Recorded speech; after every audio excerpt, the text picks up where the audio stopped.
This podcast may contain paid advertisements, but more on that later. Welcome to the O'Connor Bootstrap podcast, where I discuss the nuts and bolts of business and leadership, with a focus on bootstrapping a business from the ground up. This podcast is for all entrepreneurs, bootstrappers, and leaders in all walks of life. My goal is to help you grow both personally and professionally. I am your host, Isaiah O'Connor. Hello, everyone. Today, I'm going to be talking about a subject I talked about in my very first blog and one of my first podcasts. I think it's an important subject. Matter of fact, if you've been a long-time podcast listener, I hope you don't get bored, but I'm going to be revisiting a lot of this stuff I talked about from before, try to bring some new angle on it, some new information, new insight to it, as well as perhaps a little bit more visual stuff I'm going to be adding into the mix, because this is now a video cast as well as a podcast. So do bear with me as we go on this journey of video. So today I'm going to be reading from a little bit from and expanding on my podcast I wrote entitled the Life Lesson from Stan Lee. So I'm going to share the screen for my blog real quick. My blog, by the way, is atheoz.com/blog. It's co-written by my business partner, Jason St. Clair. And if you can see over here, Life Lesson, Stan Lee. Nice picture I got. It was a free-to-use one. It says, Excelsior, be excellent to each other, Stan Lee. So I'm going to read a little bit of this, and we'll be jumping about a little bit. So, in 1961, when Stan Lee was 38 years old, he had been working in the comic book industry for 22 years. He had started when he was 17, or actually 16 and a half, when his uncle got him the job, and it wasn't really the most prestigious work. He was actually very embarrassed. Matter of fact, it'd be like he'd go to parties, people are like, "What do you do?" "I'm an engineer." "What do you do?" I'm a construction worker." "What do you do?" What? What do you mean?" "I work in comic books." "Well, what'd you say?" I work in comic books." It was not something you would talk out loud. You'd kind of mumble. It was a thing. He wasn't too excited about. Matter of fact, he was wanting to quit. You see, the comics code and the industry standards were keeping him locked into one type of comic book. Even though they had superhero stories, they had boring superhero stories. Superhero would come and save the kitten from the tree, or some alien invasion. It was very bubblegum pop-ish. When he didn't like doing that, he was kind of tired. The real crimes were not allowed. You had to be very clean. Yeah, it wasn't great. So let's go read what happened to change his mind in his own word. So let's go over here. And for those of you on the audio right now, I am just going to go and read from Stan Lee's own words. Here we go.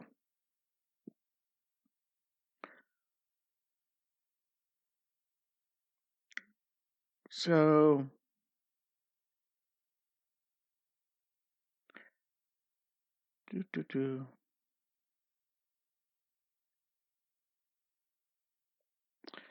oh, I didn't even realize how bad it was. People were starting to remove furniture from the offices. Stan, I never remember there being there when people moving out of the furniture. Chuckles. If they ever moved the furniture, they did it during the weekend when everyone was home. Jack tended to be toward hyperbole, just like the time he was quoted saying that he came in and I was crying, and I said, "Please save the company." I'm not a crier and would never have said that. Okay, and we'll skip past a little bit. During that period when you put out very few books, did you feel that your days in comics were limited and maybe the whole thing was going to die? Stan, believe it or not, I felt that way until we started Marvel Comics. I never thought that this would last. Laughs. When did I start? 40, I think. It was the third issue of Captain America. Can skip down. So, we talk about Captain America going down. Did you ever think about bringing back Captain America? Asked. The Human Torch and the Submariner? Stan. No, I really wanted to do something new. You probably heard this story. I wanted to quit at the time. I was really so bored and really too old to be doing these stupid comic books. I wanted to quit.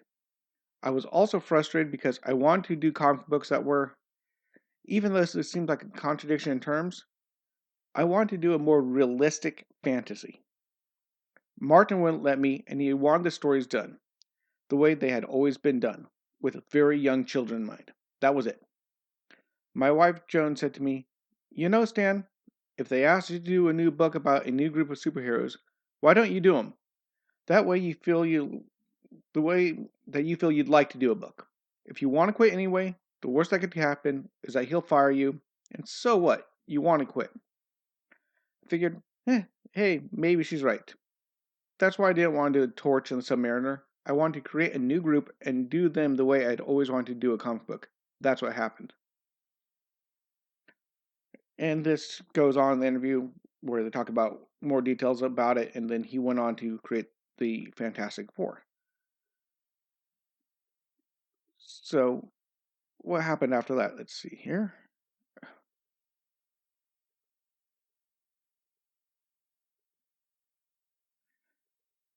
Okay. I do apologize for the roughness of the video. Still learning how to share screens, back and forth, whatever. So we go back to where I was going. So Stan was wanting to quit. His wife said, "Do what you want. Try again, something else." So he tried it. He wrote the Fantastic Four. And it started doing good. Not just good, but very good. Very, very good. Matter of fact, it did so well that they started getting fan letters. Not one, not two, but in his words, a flurry of fan letters showing its popularity. This one event gave him what he needed to keep going. He decided not to quit, and he went on to change the entire world of comic books and movie industries. Doing all this, after doing all this, he appeared in 57 cameos. I thought about showing some of those here. I wasn't sure where copyright is, so I'm not going to do too many, but I might go find a YouTube clip, play a few. But he appeared in 57 cameos in Marvel movies, DC Comics. He cameoed in Mallrats. I didn't even know that until I was researching today. He's now a household name, and his face and his voice are instantly and highly recognizable all over the world. He was an amazing guy. So between the age of 38 and his passing in 2018 at the age of 95, it was 57 years since his whole life changed. So I wrote this this is right after Stan Lee died. This is kind of my memorial to him. And the reason I picked this to start with, why did I pick this story to remember him? What of all the stories about Stan Lee, his creating the comic books, his cameos, why this story? And why does this story have to do anything to do with business, anything to do with being a bootstrapper, a leader, or anything like that? Why this? Well, because there's a underlying moral here, which is this: as long as you're drawing air, it's not too late to find success and happiness in life. Now, don't miss that. As long as you're breathing, it's not too late. And you don't need to give up. And you know what? It can be hard. You might want to give up. I've wanted to give up multiple times. I've lost count of how many times I've wanted to give up. You can be working a dead-end job, working paycheck to paycheck, as I just talked about in my origin story, dead-end job, barely making it by, in a country not my own, trying to learn a language not my own, trying to figure out how things worked in a strange country. It's not hard. You want to give up. It's very easy to want to give up. But it's not too late to make a change. It's not too late to go ahead and do something different. It's not too late to go ahead and start that business you wanted to start, that restaurant you wanted to start. So, most important thing is you need to actually start. Now, let's go take a look here. How old is too late? Let's take a look. I can't exactly say. Grandma Moses, artist. She started painting at 78 years old and created 1,500 works of art by the time she died. 1,500 art pieces. She started at 78 years old. Let's see if I can find a picture. Yeah, let's take a look here. I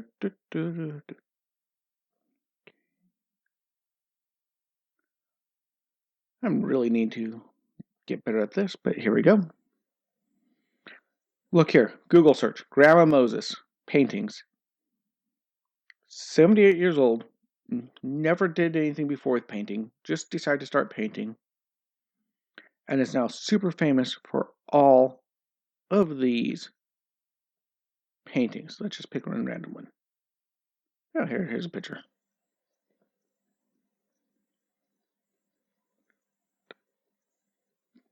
Grandma Moses, little old lady, starts painting and starts making amazing artwork. 78 years old. Let's look at who else? Oh, she died at the age of 101. Colonel Sanders, KFC. He started at 65. Samuel L. Jackson was 46 years old. And the list goes on and on and on. Matter of fact, let's do a quick Google. By the way, if you're stuck in the rut and you want to get out, you got to change. Because as they say, if you keep doing the same thing, expecting a different result, that's a form of insanity. So share screen. Here we go. I personally use Firefox, not Google, and DuckDuckGo. I don't like tracking cookies. So let's go see Google. Famous or successful after 40.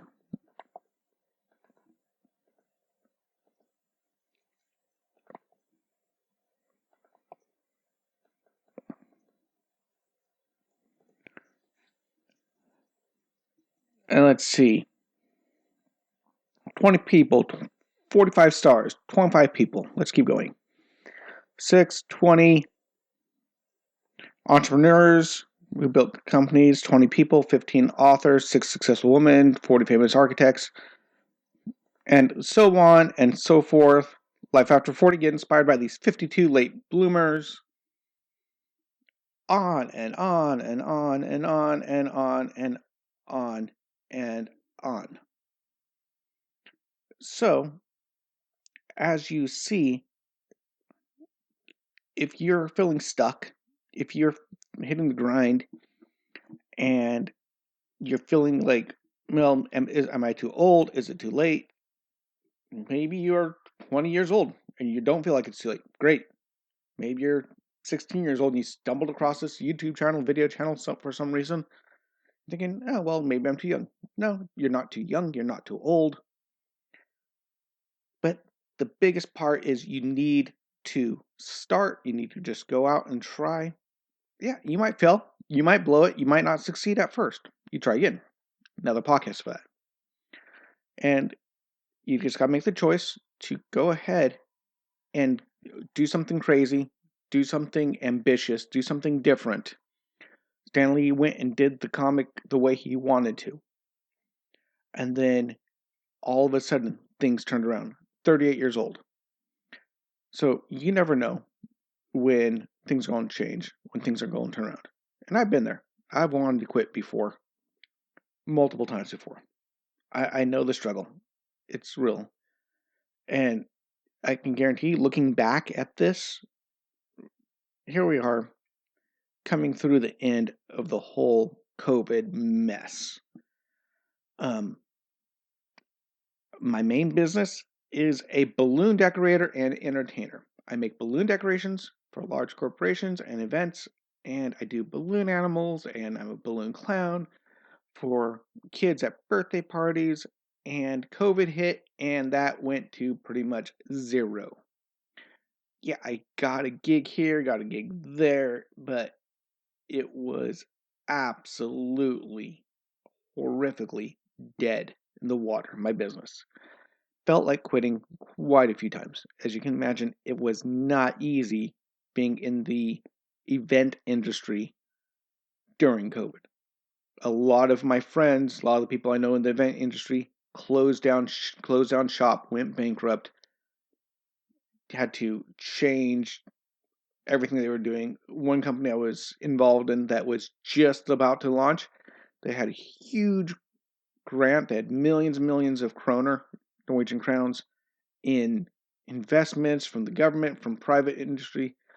They were ready to launch, and they were aiming to launch in March of 2000, and COVID hit, and it delayed the launch, and at this point, I don't even know if they're going to launch at all or if it's dead in the water. COVID was rough, and looking back, it's easy to want to quit. But pushing through, all of a sudden my business came back, my employees came back, I've got business that's covering now, I'm starting to make money, and I also landed another job building arcade machines. I also landed a job building playground equipment, doing other stuff to survive and make it through, things I never expected to happen. But I pushed through, and now at least here in Norway, there is hope, guys. Hopefully over there in the States you get more of this. Norway has finally lifted all COVID restrictions, and we're back to normal-ish. And business is starting to come back. I'm getting inquiry after inquiry after inquiry. I'm getting party after party after party. People are ready to party. And it was worth pushing through and holding on, because you don't know when the breakthrough is going to happen. You don't know what's happening on the other side. Anyway, I'm going to just wrap this up with this. Again, that what I said there is this. As long as you're drawing air, it's not too late to find success and happiness in life. And even through this type of mess, even if you fail and you try again, because success might be right around the corner. You don't know. You won't find out unless you try. Anyway, talk to you later, guys. Bye-bye. If you found value in this content, please leave a comment and give us a 5-star rating on whichever podcast platform you use. We are on Apple Podcasts, Spotify, Google Podcasts, and most other podcast platforms. If you would like to support us, you can check out our sponsor links, or if you would like to directly support the show, you can donate or join our membership program at buymeacoffee.com/bootstrap.